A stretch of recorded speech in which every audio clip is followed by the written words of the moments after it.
ಗೆಳೆಯರೇ ನಮಸ್ಕಾರ. ಹೇಗಿದ್ದೀರಿ ಎಲ್ಲರೂ? ಗೆಳೆಯರೇ, ಎಲ್ಲರಿಗೂ ಗೊತ್ತಿದೆ, ನಮಗೆಲ್ಲರಿಗೂ ಗೊತ್ತಿರೋದು ಬಾಂಗ್ಲಾದೇಶ ಅಂತಕ್ಕಂತಹ ಒಂದು ದೇಶ ಇದೆ.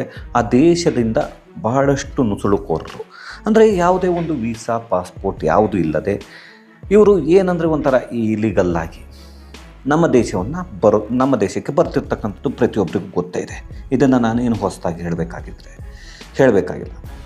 ಅದು ಯಾವ ರೀತಿ ಅನ್ನೋದು ಬಹಳಷ್ಟು ಕಡೆ ಈ ಮೇಘಾಲಯದಲ್ಲಿ ಒಬ್ಬ ಯೂಟ್ಯೂಬರ್, ಈಗ ಬಾಂಗ್ಲಾದ ಯೂಟ್ಯೂಬರ್ ತೋರಿಸಿರುವಂಥದ್ದು ನಮ್ಮ ದೇಶದಿಂದ ಹೀಗೆ ಹೋಗ್ತಾರೆ, ವಲಸೆ ಬರೋದು ಅಂತ ಅಂದ್ಕೊಳ್ಬಹುದು. ಕೆಲವೊಂದನ್ನು ತೋರಿಸಿದ್ದಾರೆ. ಅದು ಈಗ ಕಳೆದ ವಾರ ತೋರಿಸಿದ್ದಂಥದ್ದು, ಅಲ್ಲಿ ಏನು ಪೈಪ್ಗಳಿರುತ್ತೆ ಈ ನೀರು ಹೋಗಲಿಕ್ಕೆ ಅಂತ ಹೇಳಿಬಿಟ್ಟು ಬಾರ್ಡರ್ನಲ್ಲಿ ಮಾಡಿರ್ತಾರೆ. ಆ ಪೈಪ್ಗಳ ಮುಖಾಂತರವಾಗಿ ಒಳಗೆ ನುಸುಳಿಕೊಂಡು ಬರುವಂಥದ್ದು. ಇನ್ನು ಕೆಲವರು 5,000 3,000 ಈ ಥರ ದುಡ್ಡನ್ನು ಕೊಟ್ಟು ಅಲ್ಲಿ ಯಾರೋ ಅವರಿಗೆ ಹಿಂದಿಯನ್ನು ಕಲಿಸ್ಕೊಡ್ತಾರೆ. ಏಕೆಂದರೆ ಇವರಿಗೆಲ್ಲರಿಗೂ ಈ ಒಂದು ಪಶ್ಚಿಮ ಬಂಗಾಳ ಏನಿದೆ ಹತ್ತಿರದಲ್ಲಿರೋದ್ರಿಂದ ಬಹಳಷ್ಟು ಜನರಿಗೆ ಬೆಂಗಾಲಿ ಬಂದೇ ಬರುತ್ತೆ. ಆದರೆ ಹಿಂದಿ ಅಷ್ಟು ಸ್ಪಷ್ಟವಾಗಿ ಬರೋದಿಲ್ಲ. ಅದರಲ್ಲೂ ಈ ಹಿಂದೂಗಳ ಜೊತೆ ಮಾತನಾಡುವ ಹಿಂದಿ ಬರೋದಿಲ್ಲ. ಹಾಗಾಗಿ ಅದಕ್ಕೆ ಅಂತಲೇ ಕೆಲವೊಂದು ಟ್ರೈನಿಂಗನ್ನು ಕೊಟ್ಟು ಕಳಿಸ್ತಾರೆ. ಯಾಕೆಂದರೆ ಈಗ ನಾವು ಮೊನ್ನೆಯಷ್ಟೇ ಬೆಂಗಳೂರಿನಲ್ಲಿ ನೋಡ್ತಾ ಇದ್ವಿ, ಒಂದು ಟಿ ವಿ ಚಾನಲ್ನಲ್ಲಿ. ಆ ಟಿ ವಿ ಚಾನಲ್ನಲ್ಲಿ ಕೆಲವೊಂದು ವಿಷಯಗಳು ಪ್ರಸ್ತಾಪ ಆಯಿತು. ಅದು ರಿಪಬ್ಲಿಕ್ ಟಿ ವಿಯಲ್ಲಿ ಈ ವಲಸೆ ಬಾಂಗ್ಲಾದೇಶಿಗರು ಬಂಗೀಪುರದಲ್ಲಿ ಇರ್ತಕ್ಕಂಥದ್ದು, ಎಲೆಕ್ಟ್ರಾನಿಕ್ ಸಿಟಿಯ ಪಕ್ಕದಲ್ಲಿ, ಅಲ್ಲಿ ಇರ್ತಕ್ಕಂಥದ್ದನ್ನೆಲ್ಲವನ್ನು ತೋರಿಸಿದ ನಂತರ ಅಲ್ಲಿಂದ ತೆರವನ್ನು ಮಾಡಿ ಅವರನ್ನು ಇಲ್ಲಿಂದ, ಅಂದರೆ ಬೆಂಗಳೂರಿನಿಂದನೇ ಕರ್ನಾಟಕದಿಂದ ಹೊರಗೆ ಹಾಕಬೇಕು ಅನ್ನೋ ಒಂದು ದಿಟ್ಟ ಕ್ರಮವನ್ನು ಈ ಒಂದು ಏನು ಪರಮೇಶ್ವರ್ ಗೃಹ ಮಂತ್ರಿಗಳು ತೆಗೆದುಕೊಂಡಿದ್ದು, ಕರ್ನಾಟಕ ಸರ್ಕಾರ ತೆಗೆದುಕೊಂಡಿದ್ದು ಅಂತಲೇ ಹೇಳಬೇಕಾಗತ್ತೆ. ಇದಾದ ನಂತರ ಕೂಡ ನಮಗೆ ಗೊತ್ತಿಲ್ಲದೆ ಇರುವಂಥ ಬಹಳಷ್ಟು ವಿಷಯಗಳಿದೆ. ಅದನ್ನು ಇಲ್ಲಿ ತಿಳಿಸುವಂಥ ಒಂದು ಪ್ರಯತ್ನವನ್ನು ಮಾಡ್ತೇನೆ. ಈ ಬಾಂಗ್ಲಾದೇಶಕ್ಕೆ 1971ಕ್ಕೂ ಮೊದಲು, ಅಂದರೆ 1947ರಿಂದ 1971ರವರೆಗೆ ಇದು ಪೂರ್ವ ಪಾಕಿಸ್ತಾನ ಆಗಿತ್ತು. ಏಕೆಂದರೆ ಇದು ಬ್ರಿಟಿಷರು ಮಾಡಿದಂತಹ ಒಂದು ಕಿತಾಪತಿ ಅಂತಲೇ ಹೇಳಬೇಕು. ಯಾವುದೇ ದೇಶಕ್ಕೆ ಅವರು ಸ್ವಾತಂತ್ರ್ಯವನ್ನು ಕೊಟ್ಟು ಹೋದಂಥ ಸಂದರ್ಭದಲ್ಲಿ ಮಧ್ಯದಲ್ಲಿ ಒಂದು ದೊಡ್ಡ ದೇಶ ಇದ್ದರೆ ಆ ಕಡೆಗೆ ಒಂದು ದೇಶ, ಈ ಕಡೆಗೆ ಇನ್ನೊಂದು ಚಿಕ್ಕ ದೇಶವನ್ನು ಎರಡು ಸೈಡಿನಲ್ಲಿ ಬಿಟ್ಟು ಹೋಗ್ತಾರೆ. ಏಕೆಂದರೆ ಆ ಎರಡು ದೇಶ, ಅಂದರೆ ಎರಡೂ ಕಡೆಯಲ್ಲೂ ಈಗ ಏನು ಪಾಕಿಸ್ತಾನ ಇದೆ ಅದೇ ತರಹ, ಅದು ಪೂರ್ವ ಪಾಕಿಸ್ತಾನ, ಒಂದು ಪಶ್ಚಿಮ ಪಾಕಿಸ್ತಾನ, ಈ ರೀತಿಯಾಗಿ ಮಾಡಿ ಹೋಗಿದ್ರು. ಅದನ್ನು ಇವರ ಕಾಟವನ್ನು ತಡೆಯೋದಕ್ಕಾಗಲ್ಲ, ನಮಗೆ ಉಗ್ರರ ಕಾಟಗಳು ಹಾಗೆ ಹೀಗೆ ಅಂತ ಹೇಳಿಬಿಟ್ಟು ಈ ರೋಹಿಂಗ್ಯಾಗಳೇನಿದ್ರು ಇವರು ನಮಗೆ ಒಂದು ದೇಶ ಬೇಕು ಅಂತ ಹೇಳಿಬಿಟ್ಟು ಕಟ್ಟಿಸ್ಕೊಳ್ತಾರೆ. ಈ ದೇಶವನ್ನು ಕಟ್ಟಿಸ್ಕೊಂಡಿದ್ದು ಕೂಡ ಇವರು 1971ರಲ್ಲಿ. ಅದಕ್ಕೂ ಕೂಡ ಸಹಾಯವನ್ನು ಮಾಡಿದ್ದು ಭಾರತೀಯರು. ನಾವು ಇಲ್ಲಿ ಇರೋದಕ್ಕಾಗಲ್ಲ ಅಂತ ಬಹಳಷ್ಟು ಜನ ಆ ಸಮಯದಲ್ಲಿ ವಲಸೆಯನ್ನು ಬಂದರು. ಆಗ ಬಂದ ನಂತರ ಇಲ್ಲಿ ಆದಂತಹ ಘಟನೆಗಳು ಗೊತ್ತೇ ಇದೆ. ಆದರೆ ಈ 1971ರಲ್ಲಿ ಇಂದಿರಾ ಗಾಂಧಿಯವರು ಪ್ರಧಾನಿಯಾಗಿದ್ದಂಥ ಸಂದರ್ಭದಲ್ಲಿ ಏನು ಈ ಒಂದು ಇದನ್ನು ಸ್ವತಂತ್ರವನ್ನು ಕೊಡಿಸ್ತಾರೆ, ಯುದ್ಧವನ್ನು ಮಾಡಿ ಕೊಡಿಸಿದ ನಂತರ ಆವಾಗಲೂ ಕೂಡ ಮತ್ತೆ ವಲಸೆ ಹಾಗೆ ಕಂಟಿನ್ಯೂ ಆಗುತ್ತೆ. ಸ್ವಾತಂತ್ರ್ಯ ಸಿಕ್ಕ ನಂತರವೂ ಕೂಡ ಇವರು ಕಂಟಿನ್ಯೂ ಮಾಡ್ಕೊಂಡು ಹೋಗ್ತಾರೆ ವಲಸೆ ಬರೋದನ್ನು ಭಾರತಕ್ಕೆ ಯಾತಕ್ಕಾಗಿ ಇವರು ವಲಸೆಯನ್ನು ಬರ್ತಾಯಿದ್ರು? ದುಡಿಯೋದಕ್ಕೆ ಗೊತ್ತಿಲ್ಲ.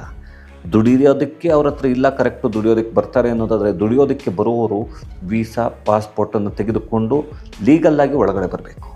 ಆದರೆ ಇವರು ಬರುವ ರೀತಿಯೇ ಬೇರೆ. ಈ ಮೇಘಾಲಯದ ಕಡೆಯಿಂದ ಬಹಳಷ್ಟು ಜನ ಬರ್ತಾರೆ. ಇನ್ನೂ ಕೆಲವರಿಗೆ ಈ ವೆಸ್ಟ್ ಬೆಂಗಾಲ್ ಭಾಗದಲ್ಲಿ ಕೆಲವರು ಹೇಳೋ ರೀತಿಯಲ್ಲಿ, ಕೆಲವರು ದುಡ್ಡನ್ನು ತೆಗೆದುಕೊಂಡು ಒಳಗಡೆಗೆ ಕರೆದುಕೊಳ್ತಾರೆ ಯಾವುದೋ ರೀತಿಯಲ್ಲಿ. ಅಲ್ಲಿ BSF ಯೋಧರು ಇಲ್ಲದೇ ಇದ್ದಂಥ ಸಂದರ್ಭವನ್ನು ನೋಡಿಕೊಂಡು ಕರೆಸಿಕೊಳ್ಳೋದು. ಇನ್ನು ಕೆಲವರಿಗೆ ಆಧಾರ್ ಕಾರ್ಡನ್ನು ಅಲ್ಲೇ ಪಶ್ಚಿಮ ಬಂಗಾಳದಿಂದ ಇಶ್ಯೂ ಮಾಡಿಬಿಟ್ಟು ಕೊಟ್ಟುಬಿಟ್ಟು ಕೆಲವೊಂದಷ್ಟು ದುಡ್ಡನ್ನು ತೆಗೆದುಕೊಂಡು ಕೊಟ್ಟುಬಿಟ್ಟು ಅವ್ರನ್ನ ಬರುವಾಗಲೇ ಆಧಾರ್ ಕಾರ್ಡ್ ಸಮೇತ ಕರೆದುಕೊಳ್ಳುವಂಥದ್ದು, ಇದೆಲ್ಲ ಪ್ರಕ್ರಿಯೆಗಳು ನಡೆಯುತ್ತೆ. ಏಕೆಂದರೆ ನಾವು ಬಹಳಷ್ಟು ಜನರನ್ನು ನೋಡ್ತಾ ಇದ್ವಿ. ಈ ಒಂದು ಬೆಳ್ಳಂದೂರು ಕೆರೆ ಗೊತ್ತಿದ್ದರೆ ಬಹಳಷ್ಟು ಜನರಿಗೆ ಗೊತ್ತಿದೆ. ಬೆಳ್ಳಂದೂರು ಕೆರೆಯ ಪಕ್ಕದಲ್ಲಿ ಖಾಲಿ ಜಮೀನಿದೆ. ಅಲ್ಲಿ ಒಂದಷ್ಟು ಶೆಡ್ಗಳಿದೆ.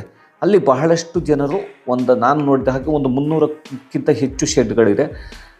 ಅದನ್ನು ಬಿಟ್ಟರೆ KR ಪುರಂ ಹತ್ರ ದೇವಸಂದ್ರ ಕೆರೆಯ ಹತ್ತಿರ ಕೂಡ ಇದೆ. ಅಲ್ಲಿ ಇರುವವರೆಲ್ಲರೂ ಬಹಳಷ್ಟು 90% ಏನಿದ್ದಾರೆ ಬಾಂಗ್ಲಾದೇಶಿಗರು, ವಲಸೆ ಬಂದಂಥವರು. ಅವ್ರ ಹತ್ರ ಯಾವುದೇ ವೀಸಾ ಪಾಸ್ಪೋರ್ಟ್ ಇರೋದಿಲ್ಲ. ಅವರು ರಾತ್ರಿ ವೇಳೆ ಹಾಗೂ ಬೆಳಗಿನ ವೇಳೆ ಈ ಬೈಕ್ ತರಹದ ಒಂದು ಈ ಪ್ಲ್ಯಾಸ್ಟಿಕ್ಗಳನ್ನು ಆಯೋದಕ್ಕೆ ಅಂತ ಹೇಳಿಬಿಟ್ಟು ಹೋಗ್ತಾರೆ. ಪ್ಲ್ಯಾಸ್ಟಿಕ್ ಬಾಟಲ್ಗಳು, ಪ್ಲ್ಯಾಸ್ಟಿಕ್ಗಳನ್ನ ಆಯೋದಕ್ಕೆ ಅಂತ ಹೇಳಿಬಿಟ್ಟು ಟೋಟಲಿ ಈ ಚಿಂದಿ ಆಯೋವರು ಅಂತ ಏನು ನಮ್ಮಲ್ಲಿ ಕರೀತಾರೆ, ಆ ರೀತಿಯಾಗಿ ಹೋಗ್ತಾರೆ.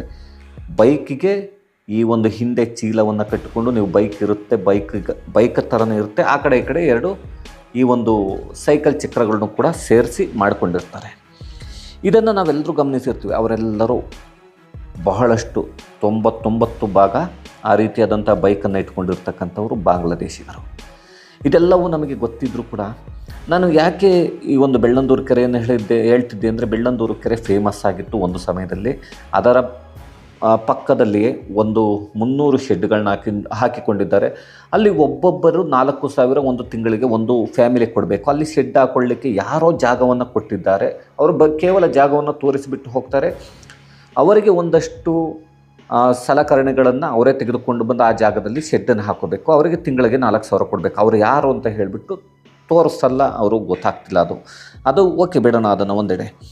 ಇಲ್ಲಿ ಬಹಳಷ್ಟು ಜನ ಈ ತರಹದ ಬೆಂಗಳೂರಿನಲ್ಲಿಲ್ಲ, ಒಟ್ಟು 2016 ಪ್ರಕಾರ ವರದಿಯ ಪ್ರಕಾರ 2016 ವರದಿಯ ಪ್ರಕಾರ ಇಲ್ಲಿ ಸುಮಾರು 2 ಕೋಟಿಗೂ ಅಧಿಕ ಬಾಂಗ್ಲಾದೇಶಿಗರು ವಲಸೆ ಬಂದಂಥವರೇ ಅಷ್ಟು ಜನ ಇದ್ದರು ಅನ್ನೋದು ವರದಿ ಇತ್ತು.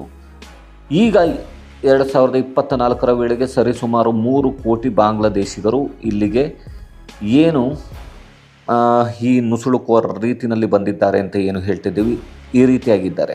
ಏಕೆಂದರೆ ಎಲ್ಲರೂ ಅವರು ಈ ರೀತಿಯಾಗಿ ಈ ಚಿಂದಿಯನ್ನು ಹಾಯ್ಕೊಂಡು ಬಾಟಲನ್ನು ಹಾಯ್ದು ಈ ಥರ ಕೇವಲ ಶೆಡ್ಗಳಲ್ಲೇ ಇದ್ದುಕೊಂಡು ಅಲ್ಲೇ ಇದನ್ನು ಮಾಡಿ ಅದನ್ನು ಕಲಾಸಿಪಾಳ್ಯಕ್ಕೆ ಅಥವಾ ಶಿವಾಜಿನಗರಕ್ಕೆ, ಈ ಟ್ಯಾನ್ರಿ ರೋಡು ಇಂತಹ ಜಾಗಗಳಿಗೆ ದೊಡ್ಡ ಅಲ್ಲಿ ಈ ಒಂದು ಸ್ಕ್ರ್ಯಾಪ್ ತುಂಬತಕ್ಕಂಥ ಜಾಗವನ್ನು ಮಾಡಿರ್ತಾರೆ. ಅಲ್ಲಿಗೆ ತೆಗೆದುಕೊಂಡು ಹೋಗಿ ಇವರು ಕೆಜಿಗೆ ಎಷ್ಟು ಅಂತ ಹೇಳಿಬಿಟ್ಟು ಕೊಟ್ಟುಬಿಟ್ಟು ದುಡ್ಡನ್ನು ತೆಗೆದುಕೊಂಡು ಬರ್ತಾರೆ. ಇವರ ಕೆಲಸಗಳು ಬಹಳಷ್ಟು ನಡೆಯೋದು ರಾತ್ರಿ ವೇಳೆ. ಇನ್ನೊಂದು ಬಹಳಷ್ಟು ಜನರಿಗೆ ಗೊತ್ತಿಲ್ಲದಿರತಕ್ಕಂಥ ವಿಷಯ, ಈ ವೇಶ್ಯಾವಾಟಿಕೆ ದಂಧೆಯಲ್ಲಿ, ಹಾಗೆಯೇ ಈ ಒಂದು ಲೈವ್ ಬ್ಯಾಂಡ್ಗಳಲ್ಲಿ, ಹಾಗೆ ಪಬ್ಗಳಲ್ಲಿ ಬಹಳಷ್ಟು ಜನ ಏನು ನಾನು ವೆಸ್ಟ್ ಬೆಂಗಾಲ್ನಿಂದ ಬಂದಿದ್ದೇನೆ ಅಂದರೆ ಪಶ್ಚಿಮ ಬಂಗಾಳದಿಂದ ಬಂದಿದ್ದೇನೆ ಅಂತ ಹೇಳ್ಕೊಳ್ತಾರೋ ಹೆಣ್ಣು ಮಕ್ಕಳು, ಇವರು ಬಹಳಷ್ಟು ಜನ 85% ಜನ ಯಾರೂ ಕೂಡ ಪಶ್ಚಿಮ ಬಂಗಾಳದವರಲ್ಲ. ಅವರಿಗೆ ಬೆಂಗಾಳಿ ಬರುತ್ತೆ. ಯಾಕೆಂದರೆ ಬಹಳಷ್ಟು ನಾವು ನೋಡಿರುವ ಹಾಗೆ ಬಾಂಗ್ಲಾದೇಶಿಗರಿಗೆ ಅದ್ಭುತವಾದಂಥ ಒಂದು ಬೆಂಗಾಲಿ ಭಾಷೆ ಬಂದೇ ಬರುತ್ತೆ. ಹಾಗೆಯೇ ಹಿಂದಿಯನ್ನು ಕಲಿತವರು ವೇಶ್ಯಾವಾಟಿಕೆ, ಹಾಗೆಯೇ ಈ ಲೈವ್ ಬ್ಯಾಂಡ್, ಪಬ್ ಇಂತಹದ್ದಕ್ಕೆ ಹೋಗಿರ್ತಾರೆ. ಈ ಒಂದು ಇಂತಹ ಕೆಲಸದಲ್ಲಿ ಇರ್ತಕ್ಕಂಥವ್ರು ಕೂಡ 85% ಬಾಂಗ್ಲಾದೇಶಿಗರೇ ಇದ್ದಾರೆ. ಅಂದರೆ ನಮ್ಮ ದೇಶವನ್ನು ಡೆವಲಪ್ ಮಾಡ್ತಾರೆ ಅಂತಲ್ಲ, ಆದರೆ ಭಯವನ್ನು ಪಡಬೇಕಾಗಿರೋದು ಯಾಕೆ ಅಂದರೆ, ಮುಂಬರುವ ದಿನಗಳಲ್ಲಿ ಈ ಬಾಂಗ್ಲಾದೇಶಿಗರು ಏನಿದ್ದಾರೆ ಇವರು ಈಗ ಇತ್ತೀಚೆಗೆ 10 ಕೋಟಿ ಜನಸಂಖ್ಯೆ ಇರತಕ್ಕಂತಹ ಏನು ಈ ಪಶ್ಚಿಮ ಬಂಗಾಳ ಇದೆಯಲ್ಲ, ಪಶ್ಚಿಮ ಬಂಗಾಳದಲ್ಲಿ ಈಗಾಗಲೇ 3.5 ಕೋಟಿ ಮುಸ್ಲಿಮರಿದ್ದಾರೆ.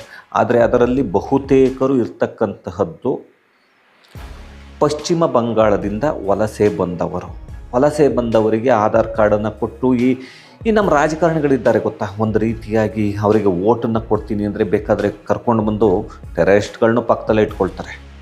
ಯಾಕೆಂದರೆ ಇಲ್ಲಿ ಇವರನ್ನು ಎದುರಾಕಿಕೊಂಡು ಮಾತಾಡಲಿಕ್ಕೆ ಯಾರಿಗೂ ಆಗ್ತಿಲ್ಲ. ಯಾಕೆಂದರೆ ಒಂದಷ್ಟು ವೋಟುಗಳು ಹೋಗುತ್ತೆ. ಇನ್ನು ಇವರನ್ನು ಖಾಲಿ ಮಾಡಿಸ್ತಕ್ಕಂಥ ಗೋಜಿಗೆ ಈ ಪೊಲೀಸ್ ಅಧಿಕಾರಿಗಳು ಕೂಡ ಹೋಗೋದಿಲ್ಲ. ಯಾಕೆಂದರೆ ಇವರಿಗೆ ಹೋದರೆ ಅಲ್ಲಿ ಯಾವುದೋ ಧರ್ಮದ ಒಬ್ಬ ಇರ್ತಾರಲ್ಲ ಮುಖಂಡರು, ಯಾರೋ ಕೋಪವನ್ನು ಮಾಡಿಕೊಡ್ತಾರೆ. ಅವರು ಕೋಪವನ್ನು ಮಾಡಿಕೊಂಡ್ರೆ ನಮಗೆ ಇಲ್ಲಿ ನಮ್ಮ ಕೆಲಸ ಏನಾಗುತ್ತೋ ಅಂತ ಹೇಳಿಬಿಟ್ಟು ಬಲವಂತವಾಗಿ ಇವ್ರನ್ನ ಖಾಲಿ ಮಾಡಿಸೋದಕ್ಕೂ ಹೋಗಲ್ಲ. ಅವ್ರ ಹತ್ರ ಏನೂ ಇಲ್ಲ ಅಂದ್ರೂ ಪರವಾಗಿಲ್ಲ, ಬಿದ್ದಿರಲಿ ಅಂತ ಬಿಡ್ತಾರೆ. ಆದರೆ ಮುಂಬರುವ ದಿನಗಳಲ್ಲಿ ಇವರು ಮಾರಕವಾಗ್ತಾರೆ ಭಾರತಕ್ಕೆ. ಏಕೆಂದರೆ ಯಾರೋ ಒಂದು ಕಡೆ ಹೇಳಿದ್ದನ್ನು ಇವತ್ತು ನನಗೆ ಜ್ಞಾಪಕ ಬರ್ತಾಯಿದೆ, ನೆನಪಾಗ್ತಿರೋದೇನೆಂದರೆ, ಮುಂದೆ ಒಂದು ದಿನ ಪಾಕಿಸ್ತಾನ ಅಲ್ಲ ನಿಮಗೆ ಡೇಂಜರ್ ಆಗಿ ಕಾಣಿಸೋದು ಬಾಂಗ್ಲಾದೇಶ ಅಂತ. ಬಾಂಗ್ಲಾದೇಶದಿಂದ ಬಂದಂತಹ ನುಸುಳುಕೋರರೇನಿದ್ದಾರೆ ಅವರೇ ನಿಮಗೆ ಮುಂದೊಂದು ದಿನ ಅಪಾಯವನ್ನು ತಂದಿರ್ತಾರೆ ಅಂತ.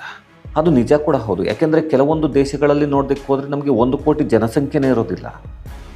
ಯುರೋಪ್ ಕಂಟ್ರೀಸಿಗೆ ಹೋದರೆ ಕೆಲವೊಂದು ಕಂಟ್ರಿಗಳಲ್ಲಿ 1 ಕೋಟಿ ಜನಸಂಖ್ಯೆನೇ ಇರಲ್ಲ. ಇಲ್ಲಿ ಬೇರೆ ಅಂದರೆ ಬಾಂಗ್ಲಾದೇಶದವರೇ ಬಂದು ಇಲ್ಲಿ ಇದ್ದಾರೆ. ಇನ್ನು ಕೆಲವರು ಕಟ್ಟಡ ಕಾರ್ಮಿಕರು ಇದ್ದಾರೆ. ಈಗಾಗಲೇ ಬಹಳಷ್ಟು ಜನ ಕಟ್ಟಡ ಕಾರ್ಮಿಕರು ಗಾರೆ ಕೆಲಸವನ್ನು ಮಾಡ್ತಾ ಇದ್ದಾರೆ. ಹಾಗೆ ಕೆಲವರು ಬಹಳಷ್ಟು ಜನ ಪಶ್ಚಿಮ ಬಂಗಾಳ ಅಂತ ಹೇಳಿಕೊಂಡು ಗಾರ್ಮೆಂಟ್ಸ್ಗಳಿಗೆ ಕೆಲಸಕ್ಕೆ ಹೋಗ್ತಾ ಇದ್ದಾರೆ. ಇದೆಲ್ಲವನ್ನು ನೋಡ್ತಿದ್ರೆ ಗೊತ್ತಾಗುತ್ತೆ. ಯಾಕೆಂದರೆ ನೀವು ಕೆಲವರನ್ನು ಅದರಲ್ಲಿ ಕೇಳಿ, ಅವರು ಪಶ್ಚಿಮ ಬಂಗಾಳ ಅಂತಾರೆ ಮೊದಲಿಗೆ, ಅದಾದ ನಂತರ ಸ್ವಲ್ಪ ಜೋರಾಗಿ ಕೇಳಿ, ಆವಾಗ ಒಪ್ಕೊಳ್ತಾರೆ ನಿಜವನ್ನ, ನಾನು ಬಾಂಗ್ಲಾದೇಶದಿಂದ ಬಂದಿದ್ದೇನೆ, ನಾನು ಕಳ್ತನ ಮಾಡ್ತಿಲ್ಲ, ದುಡಿದು ತಿಂತಿದ್ದೇನೆ ಅಂತ.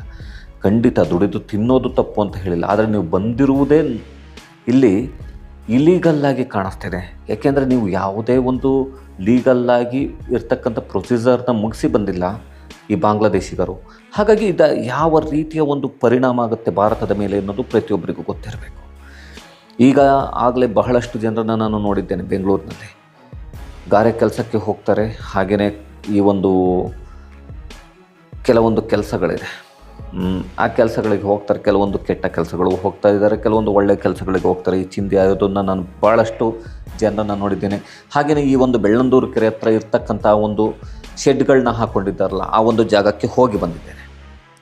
ಅಲ್ಲಿ ಬಹಳಷ್ಟು ಜನರಿಗೆ ಬರೋದು ಇಲ್ಲ, ಹಿಂದಿನೂ ಬರೋದಿಲ್ಲ, ಬೆಂಗಾಳಿನೂ ಬರೋದಿಲ್ಲ, ಏನಿಲ್ಲ. ಬರುವಂತಹವರು ಗಾರೆ ಕೆಲಸಕ್ಕೆ ಹೋಗ್ತಾರೆ, ಹಿಂದಿ ಬರ್ತಕ್ಕಂಥವ್ರು. ಕೆಲವರು ಗಾರ್ಮೆಂಟ್ಸಿಗೆ ಹೋಗ್ತಾರೆ, ಕೆಲವರು ಚಾಲಕರಾಗಿ ಆಟೋಗಳನ್ನು ಇಟ್ಕೊಂಡಿದ್ದಾರೆ, ಹಾಗೆ ಕ್ಯಾಬ್ಗಳನ್ನು ಓಡಿಸ್ತಾ ಇದ್ದಾರೆ. ಪಶ್ಚಿಮ ಬಂಗಾಳ ಅಂತ ಹೇಳ್ಕೊಂಡು ಬಂದು ಕೆಲವರು ಇಲ್ಲಿ ಕೊಡ್ತಕ್ಕಂಥ ಈ ಕೆಲವೊಂದು ಕಂಪ್ನಿಗಳಿದೆ, ಓಲಾ, ಊಬರ್, ಅದು ಇದು ಅಂದ್ಕೊಂಡು, ಅಲ್ಲಿ ಪಶ್ಚಿಮ ಬಂಗಾಳದ ಒಂದು ಇದನ್ನು ಇಟ್ಕೊಂಡು, ಲೈಸೆನ್ಸ್ನ ಇಟ್ಕೊಂಡು ಅಲ್ಲಿ ಗಾಡಿಗಳನ್ನು ಕೂಡ ಓಡಿಸ್ಕೊಂಡು ಇದ್ದಾರೆ ಡ್ರೈವರ್.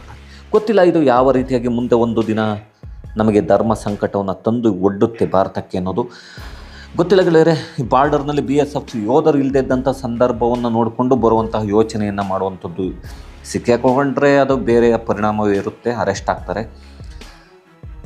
ಈ ಒಂದು ವಿಷಯ ನಿಮಗೆ ಏನು ಅನ್ನಿಸ್ತು? ಹಾಗೆ ಮುಂದೊಂದು ದಿನ ಇವರು ನಮ್ಮ ದೇಶಕ್ಕೆ ಯಾವ ರೀತಿಯಾಗಿ ಪರಿಣಾಮಕಾರಿಯಾಗಬಹುದು? ಯಾಕೆಂದರೆ ಈಗಾಗಲೇ ಸೀಲ್ ಇಂಡಿಯಾ ಬಾಂಗ್ಲಾದೇಶ್ ಬಾರ್ಡರ್ ಅಂತ ಹೇಳಿಬಿಟ್ಟು ಅಭಿಯಾನ ನಡೆದಿರುವಂಥದ್ದು, ಹಾಗೆ ಗೋ ಬ್ಯಾಕ್ ಬಾಂಗ್ಲಾದೇಶೀಸ್ ಅಂತ ಹೇಳಿಬಿಟ್ಟು ಅಭಿಯಾನ ನಡೆದಿರುವಂಥದ್ದು, ಇದೆಲ್ಲವೂ ಇದೆ.